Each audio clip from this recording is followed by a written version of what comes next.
Hello dear friends, मैं राधेश्याम यादव आपके प्यारे यूट्यूब चैनल एजी काका पर आप सभी का स्वागत करता हूं। आज अपन बहुत ही ज़बरदस्त और सुपर क्लास लेके आए हैं। इस क्लास में से आपको एक क्वेश्चन ज़रूर आने वाले एग्जामों में देखने को मिलेगा कि सब्जियों के देख विकार वेजिटेबल में जो फिजियोलॉजिकल डिसऑर्डर होते हैं, प्रत्येक एग्रीकल्चर कंपटीशन एग्जाम, चाहे वो जेट हो, आईसीआर हो, सुपरवाइजर हो, डब्ल्यू हो, हर एक कंपटीशन एग्जाम में आपको एक दो क्वेश्चन जो वेजिटेबल के फिजियोलॉजिकल डिसऑर्डर होते हैं उनसे संबंधित जरूर मिलेगा। तो वो क्वेश्चन आज की क्लास बहुत ज़्यादा लंबी क्लास नहीं होने वाली, बिल्कुल छोटी क्लास है, लेकिन बहुत ज़्यादा इम्पोर्टेंट क्लास होने वाली है। आने वाले एग्जाम में आपको एक या दो क्वेश्चन पक्के आपके सही होने हैं अगर एक क्लास में लास्ट तक बने रहते हो। आप क्लास का लिंक शेयर कर दें क्योंकि बहुत सुपर क्लास, धमाकेदार क्लास आज होने वाली है। तो सभी जो आपके चित परिचित है उन सभी को आप क्लास का लिंक शेयर कर दे जो एग्रीकल्चर कंपटीशन एग्जाम की तैयारी कर रहे हैं उनको। क्योंकि फिजियोलॉजिकल डिसऑर्डर क्या होते हैं, मृदा में कोई पोषक तत्वों की कमी से या फिर वातावरण के कारण, पर्यावरण के कारण, तापमान के कारण या पौधों में कुछ विकार उत्पन्न हो जाते हैं, फलों में कुछ विकार, सब्जियों के जो फल होते हैं उनमें कुछ विकार उत्पन्न हो जाते हैं जिसके कारण वो उपयोग के योग्य नहीं होती। इसलिए उन्हें दूर करना और उनके कारण को जानना अति आवश्यक है। तो यहाँ पर अपन पढ़ेंगे आज सब्जियों के देख विकार, फिजियोलॉजिकल डिसऑर्डर इन वेजिटेबल। तो आप लास्ट तक बने रहिए क्योंकि आप जितने ज़्यादा स्टूडेंट हमारे इस समय आप क्लास लेते हो उससे हमारा मनोबल और ज़्यादा बढ़ता है और हम और भी सुपर क्लास बनाने की कोशिश करते हैं।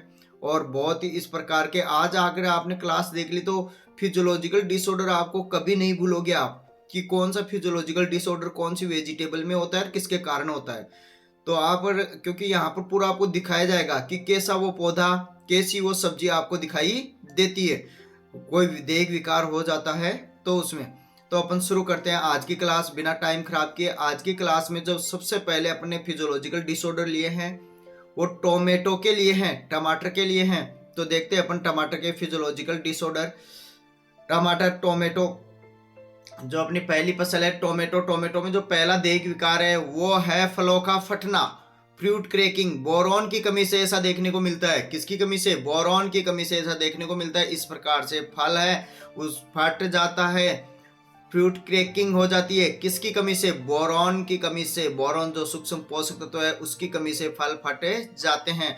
तो इस प्रकार का विकार है वो टमाटर में बोरॉन की कमी से देखने को मिलता है। तो आपको सभी को याद हो गया होगा, फलों का फटना, फ्रूट क्रैकिंग, बोरॉन की कमी से टोमेटो में। नेक्स्ट अपन अगला देखते हैं। दूसरा जो फिजियोलॉजिकल डिसऑर्डर है टोमेटो का, टमाटर का, दूसरा है ब्लॉसम ड्रॉप। कौन सा है? Blossom drop. ब्लॉसम में क्या होता है? पुष्प इस प्रकार से गिर जाते हैं। पुष्प है ना सूखकर गिरे जाते हैं, पुष्प सूखकर गिर जाते हैं कम या अधिक तापमान के कारण या फिर मृदा में नमी के कारण ऐसा होता है, जिससे आपका फलन पर, उत्पादन पर प्रतिकूल प्रभाव पड़ता है। क्योंकि जब पुष्प ही गिर जाएगा तो फल कहाँ से बनेगा? तो ब्लॉसम ड्रॉप, पुष्पों का गिरना, कम तापमान, अधिक तापमान से शुष्क मौसम में, जिससे फलन या उत्पादन बहुत कम हो जाता है। तो इस प्रकार का देख विकार आपको पौधे में दिखाई दे रहा होगा, blossom and drop. Blossom drop यानी कि फूलों का गिरना, फूल सूखकर गिर जाते हैं, इसको बोलते हैं ब्लॉसम ड्रॉप। कम तापमान, अधिक तापमान, शुष्क मौसम के कारण ऐसा होता है। नेक्स्ट अपन आगे देखते हैं अगला जो फिजियोलॉजिकल डिसऑर्डर है वो 3 नंबर का अपना फिजियोलॉजिकल डिसऑर्डर है जिपरिंग। जिपरिंग किसका फिजियोलॉजिकल डिसऑर्डर है? ये भी क्वेश्चन है टमाटर का, टोमेटो का। जिपरिंग में क्या होता है? कम तापमान व अधिक आर्द्रता के कारण फल के ऊपर ऐसे चेन के समान संरचनाएं बन जाती है, इसको जिपरिंग बोलते हैं। क्या बोलते हैं? जिपरिंग। टमाटर के फल के ऊपर चेन के समान संरचनाएं बन जाती है, इसको जिपरिंग कहते हैं। कम व अधिक तापमान के कारण ऐसा होता है। कम तापमान व अधिक तापमान से ऐसा होता है। जिपरिंग टमाटर का पहला, फ्रूट क्रैकिंग दूसरा पड़ा, ब्लॉसम ड्रॉप तीसरा पड़ा, जिपरिंग। आगे देखते हैं नेक्स्ट अपन अगला जो 4 नंबर का फिजियोलॉजिकल डिसऑर्डर, बहुत ही शानदार, गोल्ड फ्लेक। पीला, गोल्ड के समान हो जाता है टमाटर, जो आपको दिखाई दे रहा होगा, गोल्ड के समान पीला सुनहरा रंग हो जाता है, सुनहरे रंग के धब्बे हो जाते हैं टमाटर के ऊपर। तो गोल्ड फ्लेक है वो कैल्शियम की अधिकता व पोटेशियम की कमी से ऐसा देखने को मिलता है। कैल्शियम की अधिकता व पोटेशियम की कमी के कारण ऐसा होता है गोल्ड फ्लेक। कैल्शियम की अधिकता व पोटेशियम की कमी के कारण फल होता है वो सुनहरे रंग का, सोने जैसे रंग का हो जाता है, उस रंग के धब्बे हो जाते हैं। गोल्ड फ्लेक कैल्शियम की अधिकता वो पोटेशियम की कमी से होता है। नेक्स्ट अपन 5 नंबर का फिजियोलॉजिकल डिसऑर्डर देखते हैं, बहुत इंपॉर्टेंट है कि सन स्काल्ड। कौन सा आता है? सन स्काल्ड। सन स्काल्ड 40 डिग्री सेल्सियस से अधिक तापमान होने पर सन स्काल्ड हो जाता है। जब तापमान ज्यादा होता है, देखो टमाटर डे न्यूट्रल प्लांट है, तीनों ऋतुओं में उगाया जाता है, यानी फ्लोरिंग के ऊपर टेम्परेचर का कोई दिन के अवधि का कोई प्रभाव नहीं पड़ता। लेकिन यहाँ पर देखो अगर 40 डिग्री सेल्सियस से अधिक तापमान होता है तो टमाटर के फल ऐसे हो जाते हैं, ये विकार हो जाता है। इसको बोलते हैं सन स्काल्ड, यानी सूर्य की किरणों के कारण जो विकार हुआ है, सन के कारण जो विकार हुआ है, उसको सन स्काल्ड बोलते हैं। क्या बोलते हैं? सन स्काल्ड। नेक्स्ट अपन अगला देखते हैं 6 नंबर का फिजियोलॉजिकल डिसऑर्डर कैट फेस। कौन सा है? Cat face. टमाटर का चेहरा बिल्ली के समान हो जाता है, बिल्ली के चेहरे। कैट फेस यानी बिल्ली का चेहरा। टमाटर का चेहरा होता है जो आपको दिखाई दे रहा है स्पष्ट बिल्ली की तरह हो जाता है। प्रतिकूल जलवायु परिस्थितियों में उगाने से ऐसा होता है। देखो हरा और पका हुआ दोनों टमाटर यहाँ पर आपको दिखाई दे रहे होंगे। हरा टमाटर है जिसका चेहरा बिल्कुल बिल्ली के समान हो गया है। यहाँ पर पके हुए टमाटर जो इनका चेहरा बिल्ली के समान हो गया है, जिनकी शक्ल है वो बिल्ली के चेहरे के समान हो गई है। प्रतिकूल जलवायु परिस्थितियों में उगाने से ऐसा होता है। कैट पेस्ट किसका फिजियोलॉजिकल डिसऑर्डर है? टमाटर का, टोमेटो का फिजियोलॉजिकल डिसऑर्डर है। कौन सा? Cat paste. नेक्स्ट अपन अगला देखते हैं। अगला जो फिजियोलॉजिकल डिसऑर्डर है वो देखते हैं पफ्फीनेस। कौन सा देखते हैं? पफ्फीनेस। पफ्फीनेस जो फिजियोलॉजिकल डिसऑर्डर है वो टमाटर का है, टोमेटो का है। किसका है? टोमेटो का है। फिजियोलॉजिकल डिसऑर्डर किसका है? टोमेटो का। पफ्फीनेस अधिक व कम तापमान के कारण ऐसा होता है, कम व अधिक तापमान से और नाइट्रोजन की अधिकता से। पफ्फीनेस में देखो क्या होता है। पफ्फीनेस जो फिजियोलॉजिकल डिसऑर्डर है उसमें क्या होता है कि टमाटर का जो छिलका होता है और गुद्दा होता है उनके बीच में जगह देखो ऐसा ढीला जगह खोखला हो जाता है, गैप हो जाता है। टमाटर के गुद्दे और छिलके के बीच में गैप हो जाता है, जगह हो जाती है। अधिक व कम तापमान व अधिक नाइट्रोजन का प्रयोग करने से ऐसा होता है। पफ्फीनेस किसका फिजियोलॉजिकल डिसऑर्डर है? टोमेटो का। ये भी क्वेश्चन है, किसका है? टोमेटो का। पफ्फीनेस टमाटर में होता है, जबकि पिथीनेस और होता है एक। आप बताएं कमेंट करके पिथीनेस किस में होता है? पिथीनेस। पिथीनेस किसका फिजियोलॉजिकल डिसऑर्डर है? पिथीनेस कमेंट करके बताएं सभी को। Good morning. क्लास का लिंक अपने सभी फ्रेंड्स को शेयर कर दें। पफ्फीनेस टमाटर का है, लेकिन पिथीनेस किसका है? यह है मूली का। किसका है? मूली का फिजियोलॉजिकल डिसऑर्डर है। किसका है? मूली का। पिथीनेस किसका है? मूली का। नेक्स्ट अपन देखते हैं अगला जो 8 नंबर का फिजियोलॉजिकल डिसऑर्डर है टमाटर में, ब्लॉसम एंड रॉट। कैल्शियम की कमी से ऐसा होता है। अभी आपने देखा था कैल्शियम की अधिकता वो पोटेशियम की कमी से गोल्ड फ्लेक पीला हो जाता है। यहाँ पर कैल्शियम की कमी से ब्लॉसम एंड रॉट देखो इस प्रकार के टमाटर हो जाते हैं। इस प्रकार का विकार टमाटर में हो जाता है। ब्लॉसम एंड रॉट में कैल्शियम की कमी से ऐसा देखने को मिलता है। किसकी कमी से? कैल्शियम की कमी से ऐसा देखने को मिलता है। ये सारे फिजियोलॉजिकल डिसऑर्डर है जो कवक जीवाणुओं से नहीं होते, केवल वातावरणीय परिस्थितियों के कारण, पर्यावरण के कारण, प्रतिकूल जलवायु परिस्थितियों के कारण या मृदा में कोई न्यूट्रिएंट्स पोषक तत्वों की कमी हो गई उसके कारण जो विकार होता है उसको बोलते हैं ब्लॉसम एंड रॉट, कैल्शियम की कमी से।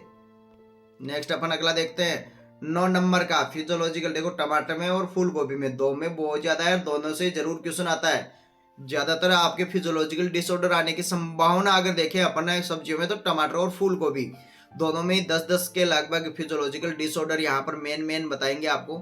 ब्लोची रिपनिंग पोटेशियम की कमी से। पोटेशियम की कमी से ब्लोची रिपनिंग किसकी कमी से? पोटेशियम की कमी से। ब्लोची रिपनिंग देखो इस प्रकार से ऊपर से टमाटर इस प्रकार का हो जाता है, रंग उसका उड़ जाता है, लाइकोपिन नहीं रह पाता। ब्लोची रिपनिंग पोटेशियम की कमी से, और पोटेशियम की कमी से व कैल्शियम की अधिकता से गोल्ड फ्लेक। नेक्स्ट अपन देखते हैं ब्लोची रिपनिंग किसका हो गया? टोमेटो का हो गया, और पोटेशियम की कमी से। Chilling injury. चिलिंग इंजरी कम तापमान पर अगर टमाटर को भंडारित कर दिया तो इसके कारण चिलिंग इंजरी हो जाती है। इस प्रकार जो आपको यहाँ पर स्पष्ट दिखाई दे रहा है कि कितने दिन रखने पर टमाटर कैसा हो जाता है, तो कम तापमान पर रखने से भी टमाटर खराब हो जाता है। नेक्स्ट अपन अगले जो वेजिटेबल क्रॉप है, 10 ये टमाटर के हो गए। अगली है प्याज, ऑनियन, एलियम सिपा। इसका एलियम सिपा बॉटनिकल नेम होता है बोल्टिंग फिजियोलॉजिकल डिसऑर्डर बताया। देखो बोल्टिंग क्या होता है कि जैसे ही अपन कोई फसल को आपने ट्रांसप्लांटिंग कर दी, प्याज की रोपाई कर दी, उसके बाद में क्या होता है, जब फसल लगभग पकने पे होती है या लगभग मिडिल जो टाइम होता है, उसमें एक डंठल निकलता है। देखो यहाँ पर आपको दिखाई दे रहा है बिल्कुल इस पर डंठल, ये डंठल, इस प्रकार के डंठल निकलते हैं और डंठल निकलकर उनके ऊपर पुष्प आ जाते हैं। इनका पुष्प आपने पढ़ा होगा अम्बेल या छत्रक होता है, अम्बेल जिसको हिंदी में अपन छत्रक कह सकते हैं। तो इस प्रकार का पुष्पक्रम होता है। तो इसमें क्या होता है, लंबा डंठल निकल आता है, उसके ऊपर पुष्प आ जाते हैं, वो है ना कंद। देखो कंद का विकास बिल्कुल भी नहीं हो पाता। सल्क जो इसका रूपांतरित तना होता है उसका बिल्कुल भी विकास नहीं हो पाता है। ये होता है बोल्टिंग। इसको हमारी तरफ यहाँ पर लोकल लैंग्वेज में भोगला के नाम से भी जानते हैं, भोगला भी कहते हैं। बोल्टिंग कम तापमान, अधिक तापमान, नाइट्रोजन की कमी से, देरी से रोपाई करने से इस प्रकार की समस्या होती है, बोल्टिंग होती है। तो अपन नेक्स्ट ये है प्याज का फिजियोलॉजिकल डिसऑर्डर, बहुत ज्यादा इंपॉर्टेंट, और प्याज में ये एक ही है। अपन देखते हैं लहसुन, गार्लिक, एलियम सेटाइवम, बल्ब अंकुरण या बल्ब स्प्राउटिंग, नाम से स्पष्ट है, बल्ब का, सल्क का है वो अंकुरण हो जाता है। क्या हो जाता है, अंकुरण। मृदा नमी के कारण व नाइट्रोजन की अधिकता के कारण ऐसा होता है। प्याज में भी ऐसा अंकुरण होता है, स्टोरेज के दौरान आपने देखा होगा अंकुरण हो जाता है। तो इसी कारण रोपाई के पहले ही सॉरी कटाई खुदाई के पहले ही उसमें है ना एमएच, मेलिक हाइड्रोजेलाइड, एमएच जो वर्दी रोधक हार्मोन है, एमएच काम में लेते हैं प्याज में अंकुरण को रोकने के लिए। नेक्स्ट अपन अगला देखते हैं फटन, स्प्लिंटिंग। स्प्लिंटिंग देखो इस प्रकार से, स्प्लिंटिंग में कोई पौधा तना या नहीं पड़ता। स्प्लिंटिंग में क्या होता है, जो सल्क होता है ना, जो इसकी कलियां होती है, क्लोज जिनको कहते हैं, कलियां जिनको कहते हैं, वो कलियां अलग अलग हो जाती है। अगर आपने खुदाई समय पे नहीं की तो कलियां अलग अलग हो जाती है, बिखर जाती है कलियां। तो फटन स्प्लिंटिंग देरी से खुदाई करने से होता है। अगर आपने समय पे खुदाई नहीं की तो स्प्लिंटिंग हो जाएगी। नेक्स्ट अपन देखते हैं अगला तीसरा नंबर अगली है गाजर, carat, Daukaus, carota, Umbelliferae एपियेसी family की होती है, अम्बेलिफेरी एपियेसी फैमिली की होती है। देखो गाजर और मूली, मूली रेफिनेस सेटाइवस, गाजर डॉक्स कैरोटा, दोनों में अगर अपन प्रोसेसिंग देखे या उद्यानिक क्रियाएं देखे तो वो लगभग सेम है। दोनों की फसल अवधि भी लगभग सेम है, लेकिन जल्दी तैयार होने वाली सब्जी पूछ ले तो वो फिर मूली आएगी, जो 25 से 55 दिन में तैयार हो जाती है। गाजर को तैयार होने में लगभग 3 महीने के लगभग समय लगता है। तो कैविटी स्पॉट यहाँ पर फिजियोलॉजिकल डिसऑर्डर, तो ध्यान रखना दोनों की फैमिली अलग अलग है। मैं बता रहा था दोनों की फैमिली, गाजर की है अम्बेलिफेरी एपियेसी, जबकि मूली की क्रूसिफेरी या ब्रेसिकेसी। जिनको याद नहीं होता, जिनको अगर किसी एक की याद होती है वो वही फैमिली दूसरे की कर देते हैं। गाजर की होती है अम्बेलिफेरी एपियेसी और मूली की होती है क्रूसिफेरी। जैसे मैंने एक बताया भी था आपको, जब सीड स्पाइसेज की थ्योरी की क्लास मैंने ली थी, सुपर क्लास थी वो भी, बहुत अच्छा रेस्पॉन्स आपका उस क्लास के प्रति आया। तो गाजर में आपने मसाले वाले पुस्तक में पढ़ा था, जीरा, धनिया, सौंफ, गाजर अम्बेलिफेरी एपियेसी, और एक बच जाती है मेथी, उसका लेगुमिनेसी या फेबेसी होता है। तो कैविटी स्पॉट यहाँ पर देखते हैं पोटेशियम की अधिकता व कैल्शियम की कमी से, यानी पूरा टमाटर में आपने गोल्ड फ्लेक पढ़ा था उसका पूरा विलोम है, पोटेशियम की अधिकता व कैल्शियम की कमी। गोल्ड फ्लेक जो टमाटर में आपने पढ़ा था वो कैल्शियम की अधिकता व पोटेशियम की कमी से देखा था। यहाँ पर कैविटी स्पॉट में क्या होता है, देखो इस प्रकार के काले हो जाता है और बीच में गुहा बन जाती है, गुहा बोल सकते हो आप इसको, गुहा बन जाती है गाजर के अंदर। देखो जगह जगह गुहा बन रही है, यहाँ पर थोड़ी विकसित कम हुई है, यहाँ पर देखो ज्यादा विकसित इस पर दिखाई दे रहा है। इस प्रकार के ये काले होके वहां पर गुहा बने जाती है, इसको बोलते हैं कैविटी स्पॉट। क्या बोलते हैं, कैविटी स्पॉट। नेक्स्ट अपना अगला देखते हैं, जो अगला अपना है गाजर का क्रैकिंग या स्प्लिंटिंग। क्रैकिंग, फट जाती है गाजर इस प्रकार से।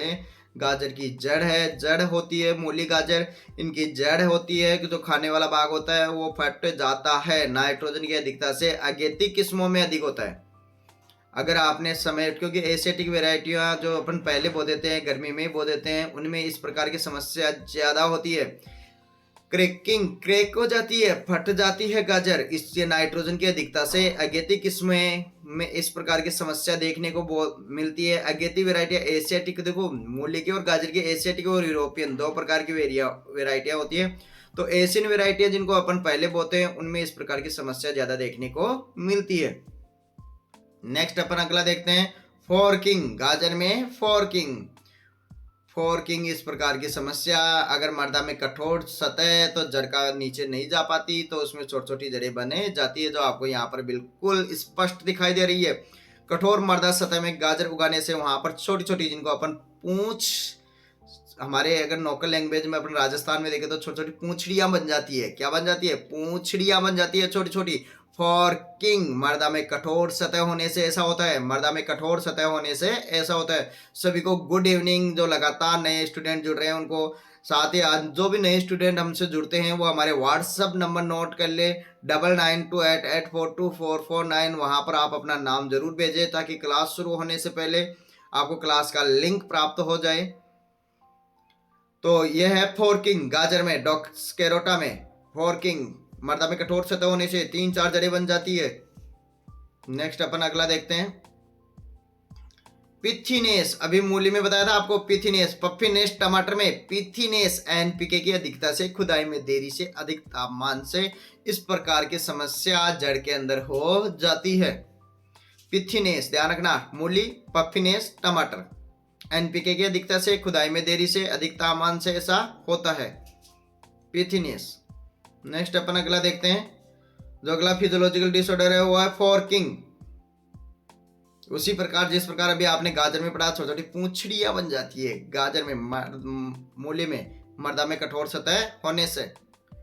नेक्स्ट अपन अगला देखते हैं, मूली, ब्राउन हार्ट, भूरे रंग की जड़ हो जाती है। जड़ में भूरे रंग के धब्बे, या ऐसा देखो, अगर चीर के देखोगे तो इस प्रकार के धब्बे, स्पॉट हो जाते हैं।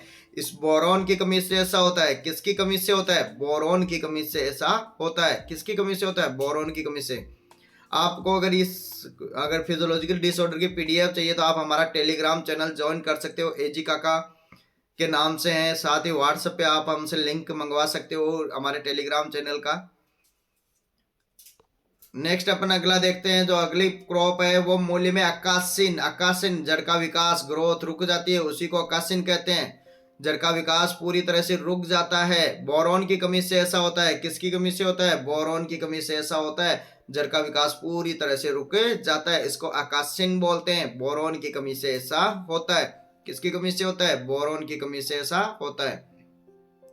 नेक्स्ट अपन आगे देखते हैं, अगला जो फिजियोलॉजिकल डिसऑर्डर है पत्ता गोभी, कैबेज। ब्रेसिका ओलेरेसिया वेराइटी जो होती है कैपिटाटा, क्रूसीफेरी कुल की होती है। कौन सी कुल की होती है? क्रूसीफेरी। फल का प्रकार सिलिक्वा होता है, सरसों परिवार की है। बॉल्टिंग, जो अभी प्याज में देखा था आपने, वही डंठल नुमा तना निकलता है और उस पर पुष्प आ जाते हैं, उसको बोलते हैं बॉल्टिंग। कम अधिक तापमान से अगेती किस्मों में अधिक होती है इस प्रकार की समस्या। अगेती किस्मों में अधिक होती है इस प्रकार की समस्या, बोल्टिंग की समस्या। तापमान के कारण ये बोल्टिंग होता है, प्याज में भी और फूल गोभी, पत्ता गोभी में भी इस प्रकार का देखने को मिलता है। तो यह है बोल्टिंग कैबेज में, पत्ता गोभी में। नेक्स्ट अपन आगे देखते हैं, अगली है कैबेज स्प्लिंटिंग या फटन। कैबेज स्प्लिंटिंग या फटन इस प्रकार की समस्या हो जाती है। देखो, पत्ता गोभी फट जाती है, पत्ते फटना शुरू हो जाते हैं, टूटना शुरू हो जाते हैं। भारी वर्षा से हेड आएगा। ये हेड कर लेना आप, थोड़ा टाइपिंग मिस्टेक हो गई। हेड का फटना, हेड का फटना, हेड फट जाता है। हेड जो खाने वाला भाग होता है, हेड कहलाता है पत्ता गोभी का। जबकि जो कॉलीफ्लावर होती है, फूल गोभी होती है, उसका कहलाता है कर्ड। फूल गोभी का क्या कहलाता है? कर्ड। और पत्ता गोभी का क्या कहलाता है? हेड। दोनों ही क्रूसीफेरी ब्रेसिक उसी कुल में आती है, गोभी वर्गीय सब्जियां वैसे तीनों चारों ही। कैबेज स्प्लिंटिंग या फटन, भारी वर्षा से हेड का फटना जो आपको दिखाई दे रहा है, इस प्रकार की समस्या होती है। भारी वर्षा होने के कारण या मावट ज्यादा हो गई तो इस प्रकार की समस्या हो जाती है। टिप बर्न, पत्तियां नष्ट हो जाती है। पत्तियों के जो बीच वाली पत्तियां होती है, देखो आपको दिखाई दे रही होगी, इस प्रकार की ये पत्तियां हो जाती है। पत्तियां इस प्रकार की हो जाती है। कैल्शियम की कमी से ऐसा देखने को मिलता है। किसकी कमी से? कैल्शियम की कमी से। देखो पूरा स्पष्ट दिखाई दे रहा है आपको, टिप बर्न, कैल्शियम की कमी से। किसकी कमी से? कैल्शियम की कमी से इस प्रकार की समस्या का सामना करना पड़ता है। अगर मर्दा में कैल्शियम की कमी है तो टिप बर्न रोग हो जाता है। पत्ता गोभी में फिजियोलॉजिकल डिसऑर्डर है अब आ जाती है फूल गोभी। बहुत ज्यादा इंपॉर्टेंट है। अगर इसके दैहिक विकार देखे, फिजियोलॉजिकल डिसऑर्डर देखे, तो फूल गोभी और टमाटर प्रत्येक कंपटीशन एग्जाम में आपको क्वेश्चन मिलेगा। बेसिक सभी के आपको याद करने की कोई ज्यादा बड़ी क्लास नहीं है, कोई ज्यादा नहीं है और में, लेकिन इनमें फूल गोभी में और टमाटर में 10-10 फिजियोलॉजिकल डिसऑर्डर है। इनसे आने की पूरी संभावना रहती है क्वेश्चन।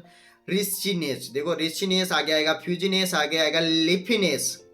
तीनों ही फिजियोलॉजिकल डिसऑर्डर किसके हैं? फूल गोभी के। तो आप याद कर सकते हो, रिचिनेस, फ्यूजिनेस, लिफिनेस, फूल गोभी। बोलो आप 3-4 बार इस लाइन को, रिचिनेस, फ्यूजिनेस, लिफिनेस, फूल गोभी। तो पहला देखते हैं रिचिनेस।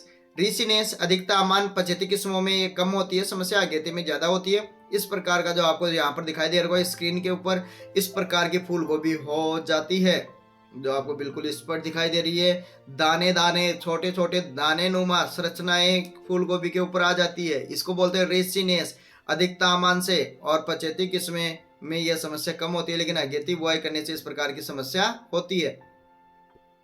फ्यूजिनेस, फ्यूजिनेस फिजियोलॉजिकल डिसऑर्डर। फ्यूजिनेस आनुवंशिक कारणों के कारण देखो छोटे छोटे रेसेनुमा फूल के कड़ के ऊपर दिखाई देने लग जाते हैं, इसको बोलते हैं फ्यूजिनेस। आनुवंशिक कारण के कारण ऐसा देखने को मिलता है, आनुवंशिक कारणों से ऐसा होता है।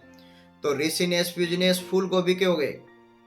नेक्स्ट अपन अगला देखते हैं लीफिनेस। लीफिनेस पत्तियां निकल आती है कड़ के बीच में से, देखो यहाँ पर इस पर दिखाई दे रहा है, कड़ के बीच में से पत्तियां निकल जाती है। अधिक तापमान के कारण ऐसा होता है। अधिक तापमान हो गया, कड़ आते समय, फूल आते समय, उस समय कड़ के बीच में से पत्तियां निकल आती है, इसको बोलते हैं लिफिनेस। क्या बोलते हैं? देखो यहाँ पर इस पर दिखाई दे रहा है, फूल के बीच बीच में से पत्तियां जगह जगह आपको निकलती हुई दिखाई दे रही है, ये पत्तियां निकल आई, इसको बोलते हैं लिफिनेस। लीफ निकल आती है कड़ के बीच में से, इसको लिफिनेस कहते हैं। क्या कहते हैं? लिफिनेस। तो रिसिनेस, फ्यूजिनेस, लिफिनेस, फूल गोभी। आगे देखते हैं ब्राउनिंग। बहुत अच्छा, शानदार है। बोरोन की कमी से ऐसा होता है, नाम से स्पष्ट है। ब्राउनिंग भूरापन, इस प्रकार के भूरे रंग के धब्बे कड़ के ऊपर देखने को मिलते हैं। ब्राउनिंग में भूरे रंग के धब्बे देखने को मिलते हैं। ब्राउनिंग में किस रंग के धब्बे? भूरे रंग के धब्बे देखने को मिलते हैं ब्राउनिंग में। नेक्स्ट अपन आगे देखते हैं, अगली जो है सिलिकोआ, इसके फल का प्रकार होता है वीप टेल। देखो इस प्रकार की समस्या मोलिब्डेनम की कमी से एसिडिक सोइल में यह समस्या ज्यादा होती है। ध्यान रख लेना, अम्लीय मृदाओं में यह समस्या ज्यादा होती है, क्योंकि वहां पर मोलिब्डेनम अनुपलब्ध अवस्था में चला जाता है। तो इस प्रकार की पत्तियों का विकास नहीं होता है, जिससे कड़ का विकास भी रुक जाता है। वीप टेल मोलिब्डेनम की कमी से होता है। किसकी कमी से होता है? मोलिब्डेनम की कमी से। नेक्स्ट अपन देखते हैं अगला फिजियोलॉजिकल डिसऑर्डर बटनिंग। कौन सी? बटनिंग नाइट्रोजन की कमी से। मेन तो मुख्य तो नाइट्रोजन की कमी से ही होता है, लेकिन ये समय पर बुआई नहीं करने से मर्दा नमी के कारण भी ऐसा होता है। फूल बिखरा हुआ बनता है, संयुक्त नहीं बनता। फूल गोभी है वो कर्ड होता है, वो चिपका हुआ नहीं रहता। देखो इस प्रकार से अलग अलग फूल दिखाई दे रहे हैं, सब सारे फूल अलग अलग दिखाई, बिखरे हुए फूल का बनना, संयुक्त जुड़ा हुआ नहीं होता फूल। ये बटनिंग नाइट्रोजन की कमी से ऐसा देखने को मिलता है। नेक्स्ट अपन आगे देखते हैं ब्लाइंडनेस। कलिका नष्ट हो गई तो फूल कहां से बनेगा? एफिड या कीटों के कारण ऐसा होता है। कम तापमान के कारण ऐसा होता है। पाला पड़ गया तो कलिका नष्ट हो जाती है, जिससे फूल नहीं, कर्ड नहीं बन पाता है। इस प्रकार की समस्या होती है। आगे होलोस्टेम, खोखला तना, यह आलू में भी इस प्रकार की समस्या होती है, आपने पढ़ी होगी। पोटेटो में भी इस प्रकार की समस्या होती है। वहां पर क्या होता है, आलू का जो तना कंद होता है वो तने का रूपांतर नहीं होता है, जिसको अपन ट्यूबर कहते हैं, तो उसके अंदर खोखला भाग हो जाता है। यहाँ पर देखो फूल गोभी में खोखला भाग हो गया, ये खोखला भाग जो आपको बिल्कुल स्पष्ट दिखाई दे रहा है, खोखला भाग हो गया तने में, खोखला हो जाता है तना। बोरॉन की कमी से नाइट्रोजन की अधिकता से ऐसा होता है, खोखला तना। होलोस्टेम, बोरॉन की कमी नाइट्रोजन की अधिकता से इस प्रकार की समस्या होती है। मेन है नाइट्रोजन की अधिकता, इस प्रकार की समस्या देखने को मिलती है। होलोस्टेम, खोखला तना। कई को पता ही नहीं होता कि होलोस्टेम होता क्या, खोखला तना, आलू में कौन सा तना खोखला होता है। वहां पर आलू का जो ट्यूबर होता है ना, उसके अंदर गुहा बन छेद हो जाता है, खोखला हो जाता है अंदर से। यहाँ से फूल गोभी में इस प्रकार का गुहा या खोखली हो जाती है। नेक्स्ट, अब तक आपने किताबों में पढ़ा होगा, आज आपको देखने से पक्का स्थाई याद हो गया होगा, इसी कारण आपको बोल रहा हूँ, क्लास को लेना न भूले आप। क्लोरोसिस, हरा रंग उड़ जाता है, हरिमाहीनता हो जाती है पौधों में, जो आपको स्पष्ट दिखाई दे रही है। मैग्नीशियम, जो क्लोरोफिल का मेन अवयव है, इस प्रकार की समस्या हो जाती है। एसिडिक सॉइल में मैग्नीशियम अनुपलब्ध अवस्था में चला जाता है, तो इस प्रकार की समस्या एसिडिक सॉइल में ज्यादा होती है। यहाँ पर आपको एक प्रोसेस और होती है फूल गोभी में, आपको बता दूं, पत्तियों को क्या करते हैं, जो फूल होता है ना, फूल के नीचे की जो पत्तियां होती है, कड़ के नीचे की जो पत्तियां होती है, अगर अधिक तापमान से आपको बताना है, क्योंकि अधिक तापमान से देखा आपने रिसीनेस हो रहा है, फ्यूजनेस आनुवांशिक कारणों से हो रहा है, लीफीनेस भी अधिक तापमान से हो रहा है, तो क्या करते हैं, फूल के जो ऊपर कड़ के ऊपर नीचे की पत्तियों को कड़ के ऊपर समेट कर बांध देते हैं, जिसके कारण सूर्य का प्रकाश डायरेक्ट कड़ के ऊपर नहीं आए। ये आपको अधिक तापमान से कड़ को बचाने के लिए ऐसा करते हैं। इसको ब्लांचिंग कहते हैं। क्या कहते हैं इसको? ब्लांचिंग बोलते हैं। क्या बोलते हैं इसको? ब्लांचिंग बोलते हैं। ब्लांचिंग बोला जाता है इसको, ब्लांचिंग, जीवनीकरण कहते हैं हिंदी में। आगे देखते हैं पिकिंग। पिकिंग देखो, इस प्रकार की समस्या होती है पिकिंग।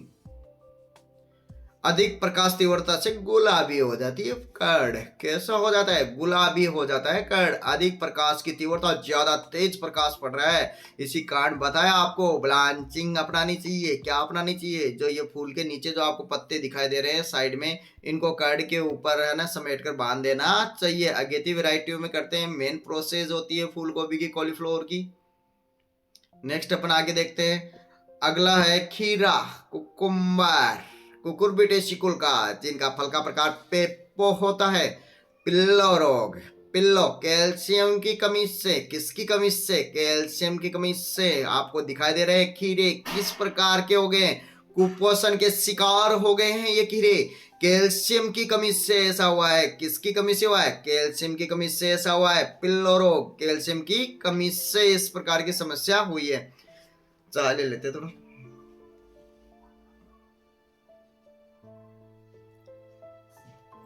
आप सभी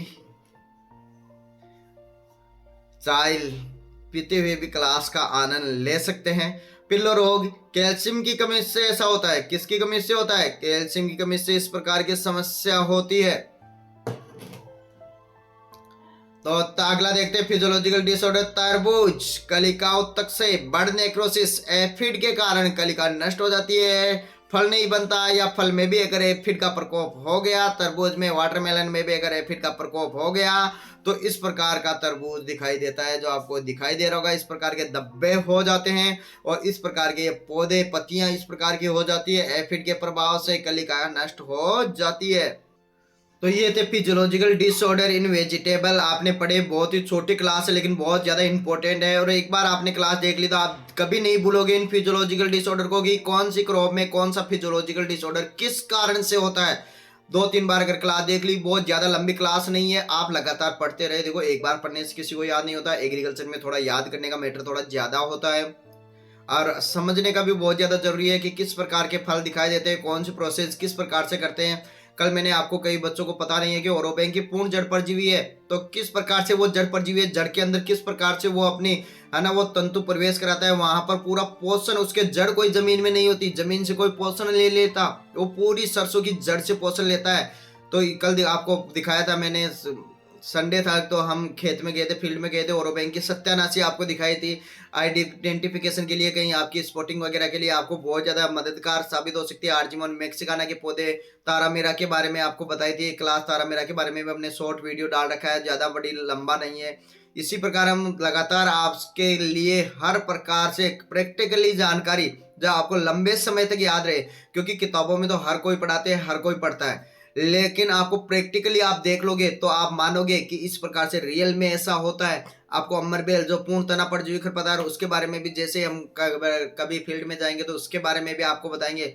लेथाइरस के बारे में बताएंगे आपको, और भी जो वीड होते हैं, जो क्रॉप्स है, किस प्रकार के वो क्रॉप्स होते हैं, किस प्रकार के उनका कल्टीवेशन किया जाता है, इसके बारे में आपको नई जानकारी देते रहते हैं।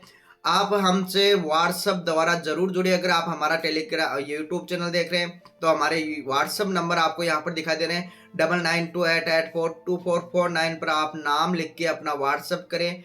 साथ ही आप हमारे टेलीग्राम चैनल, इसकी पीडीएफ तो डाल दी जाएगी। देखो, कई बार पीडीएफ क्वेश्चंस वगैरह की पूरी पीडीएफ हम नहीं डाल पाते, लेकिन आपको इस थ्योरी क्लास जो आज लगी है, इसकी पीडीएफ आपको हमारे यूट्यूब चैनल एजी काका पे मिल जाएगी। तो आप हमारे टेलीग्राम चैनल एजी काका को ज्वाइन कर सकते हो। अगर आपको टेलीग्राम का चैनल का लिंक चाहिए तो आप हमारे व्हाट्सएप नंबर पे मैसेज कर दे कि हमको टेलीग्राम चैनल का लिंक चाहिए, तो वो भी आपको उपलब्ध कराया जाएगा।